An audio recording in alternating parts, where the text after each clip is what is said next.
Imagine you're planning a dream vacation to an exotic destination. It's been a challenging year, and you could really use a getaway. But when you calculate the cost, it's a bit more than what you have saved up. You're faced with a decision.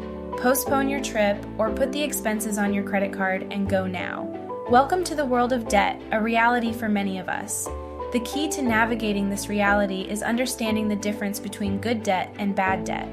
Contrary to what you may have heard, debt isn't inherently bad. The impact it has on your financial health is determined by its purpose and how you manage it.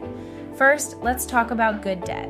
This is debt that can help generate income or increase your net worth over time. Think of it as planting a seed that will grow into a bountiful tree. For instance, a mortgage is often considered good debt. You borrow money to buy a house, and over time, as the property appreciates in value, you stand to gain from the increase, turning your debt into an investment. Then there are student loans, another example of good debt. Why? Because they're an investment in your future earning potential. By pursuing higher education or specialized training, you're increasing your chances of securing better paying jobs.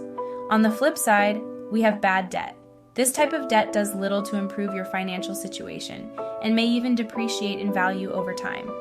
If you recall the vacation scenario, putting the expenses on your credit card, especially if you can't pay off the balance in full by the next billing cycle, can become bad debt. The interest charges add up, and you end up paying much more than the original cost of the trip. So here's the crux of it.